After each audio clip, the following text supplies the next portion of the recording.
আমরা ধরা খাওয়ার লোক সহজে না। আমরা তো ছোটবেলা থেকে আন্ডারগ্রাউন্ডে অভ্যস্ত। আমার তো যাওয়ার অভ্যাস আছে অনেক আগেই, বারবারই যাই। হ্যাঁ, তখন আমার বাড়ির সামনে আবার ঢাকায় অ্যাটাক হয়েছে। আমি ওই অ্যাটাককে ফেস করে 3:30 4টার সময় আমি ওই বাড়ি থেকে বেরিয়েছি। আমার 4.5 বছরের নাতি, 4.5 বছর কিংবা 5 বছর। এখন যার বছর 4.5 বছরের নাতি, এখন যার বয়স 6.5 বছর। আমার সেই নাতিকে পর্যন্ত নিয়ে যাওয়া হয়েছিল ধরে। আমার স্ত্রী, আমার মেয়ে, আমার ছেলের বউকে মেরে ফেলার চেষ্টা করা হয়েছিল। মানুষ এসে তাদেরকে উদ্ধার করেছিল, রক্ষা করেছিল। আমি আমার ছেলে আলাদা হয়ে গেছিলাম, ওরা আলাদা হয়ে গেছিল। সো আল্লাহ তাদেরকে রক্ষা করেছিল মানুষের মাধ্যমে। মানুষ ঘেরে, ওরা যখন মেরে ফেলতে গেছিল, আমার নাতিকে নিয়ে চলে যাচ্ছিল, তখন আমার বউ ঝাঁপিয়ে পড়েছিল তাদের উপরে, আমার স্ত্রী।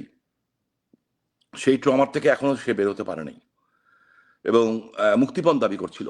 তখন চারিদিক থেকে হাজার হাজার মানুষ এসে তাদেরকে রক্ষা করেছিল। আলহামদুলিল্লাহ, আল্লাহর মানে তার ফেরেস্তা হিসেবে তার সব তখন মদ্যপ অবস্থায় ছিল।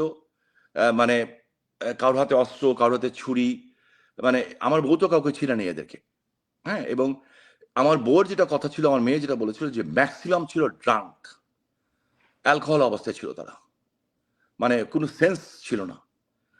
এটা ঢাকার থেকে একটু দূরে, নারায়ণগঞ্জে না, ঢাকার থেকে দূরে একটু সাভার সাইডে এই ঘটনাটা ঘটেছিল।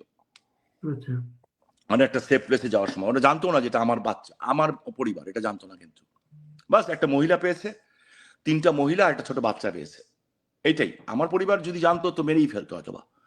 তখন ওইখানে আমার যারা সার্কেল ছিল, যারা ওদেরকে নিয়ে যাচ্ছিল, তখন যখন আমার মেয়ে টেস্ট করে দিয়েছিল যে আমরা we are in danger, save us, তখন এলাকার মানুষকে ওরা বলার পরে তখন এলাকার মানুষ চারিদিক থেকে ওদেরকে ঘিরে ফেলেছিল এবং ওই লোকগুলি থেকে ওদেরকে উদ্ধার করেছিল।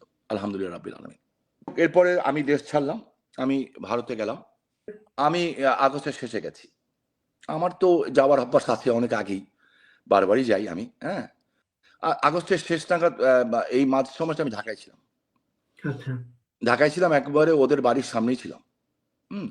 বাট আমাদের মজা হচ্ছে, আমরা তো ছোটবেলা থেকে আন্ডারগ্রাউন্ডে অভ্যস্ত। হ্যাঁ, তো আমরা ধরা খাওয়ার লোক সহজে না, আর আল্লাহ সেভ করেছেন আমাদেরকে, আলহামদুলিল্লাহ রাব্বিল আলামিন। আমি আমার ছেলেকে নিয়ে চিন্তিত ছিলাম, যেহেতু আমার সাথে ছিল। ও তো রাজনীতি করারই কোনো সময়। ওর নামেও প্রায় 200-র উপরে মামলা হয়েছে। হ্যাঁ, এবং আইসিটিতে মামলা চলছে। আমার ছেলে, আমার ইটস ভেরি ইন্টারেস্টিং। মানে কি বলবো, আমার নামে, আমার ছেলের নামে, আমার ভাতিজার নামে, ঠিক আছে, ইটস ফাইন। আমার দলের নেতাকর্মীদের নামে, ওটাও ফাইন। বাট আমার ছেলের শ্বশুর বাড়ি, আমার শ্বশুর বাড়ি, সবাই মার্ডার কাছে আসামি। এবং আইসিটিতে মামলা চলছে, হয়তো ফাঁসি টাসি দিবে হয়তো বা। শেখ হাসিনাকেই ফাঁসি দিয়ে দিয়েছে। শেখ হাসিনাকে ফাঁসি দেওয়া মানে তো বাংলাদেশ